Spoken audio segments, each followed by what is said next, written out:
kali ini kita akan membahas tentang materi teknik pemeriksaan hasil skor belajar. Pada video ini kita akan membahas tentang teknik pemeriksaan dan pemberian skor belajar. Materi ini penting bagi calon pendidik karena penilai bukan hanya soal memberi angka, tetapi bagaimana nilai tersebut benar-benar mencerminkan kemampuan siswa secara adil dan akurat. Nah, di sini kita masuk dengan pengertian. Pengertian pemeriksaan adalah proses mengoreksi jawaban siswa untuk mengetahui apakah jawaban yang benar atau tidak melalui pemeriksaan. Guru dapat melihat sejauh mana siswa memahami materi. Agar hasilnya adil, pemeriksaan harus dilakukan berdasarkan Nah, pengertian pemberian skor adalah setelah jawaban diperiksa, langkah selanjutnya adalah pemberian skor. Skor merupakan angka yang menunjukkan tingkat keberhasilan siswa dalam mengerjakan soal. Pemberian skor harus sesuai pedoman agar nilai yang dihasilkan benar-benar mencerminkan kemampuan siswa. Nah, sekarang kita masuk dengan prinsip pemeriksaan dan pemberian skor. Dalam pemeriksaan dan pemberian skor, terdapat beberapa prinsip yang harus kita perhatikan, yaitu objektif, konsisten, transparan, dan adil. Artinya, penilaian tidak boleh dipengaruhi perasaan pribadi, harus menggunakan aturan yang sama untuk semua siswa, dan dilakukan secara terbuka, serta antara tidak membeda-bedakan. Nah, sekarang kita masuk dengan prinsip pemeriksaan dan pemberian skor. Dalam pemeriksaan dapat pemberian skor, terdapat beberapa prinsip yang harus diperhatikan, yaitu objektif, konsisten, transparan, dan adil. Artinya, penilaian tidak boleh dipengaruhi perasaan pribadi, harus menggunakan aturan yang sama untuk semua siswa, dan dilakukan secara terbuka, serta tanpa membeda-bedakan. Nah, sekarang kita masuk dengan jenis tes berdasarkan teknik skor.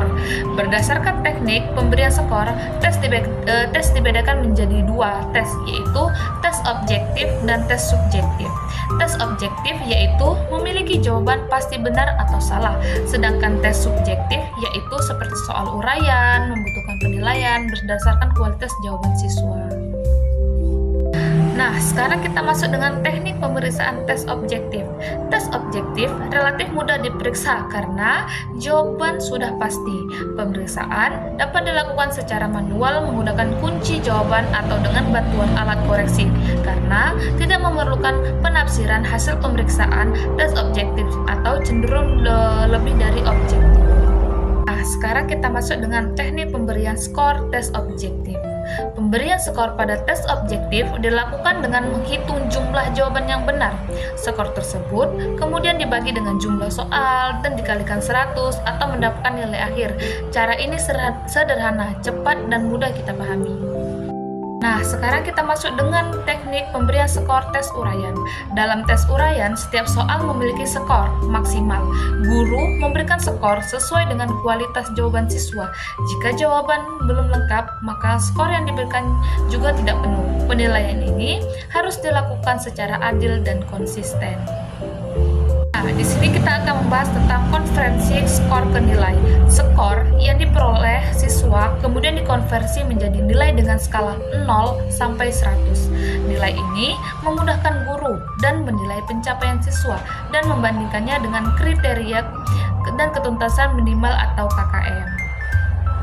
Nah, kesalahan yang harus kita hindari yaitu dalam penilaian, guru harus menghindari kesalahan seperti menilai berdasarkan perasaan atau kedekatan dengan siswa.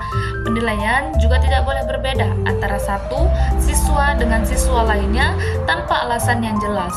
Semua harus mengacu pada pedoman penilaian. Nah, kesimpulan dari materi kita adalah teknik pemeriksaan dan pemberian skor merupakan bagian penting dalam evaluasi pembelajaran. Tes objektif dinilai berdasarkan jawaban yang benar, sedangkan tes subjektif dinilai berdasarkan kualitas jawaban. Prinsip objektivitas atau keadilan dan konsistensi harus selalu diterapkan dalam penilaian.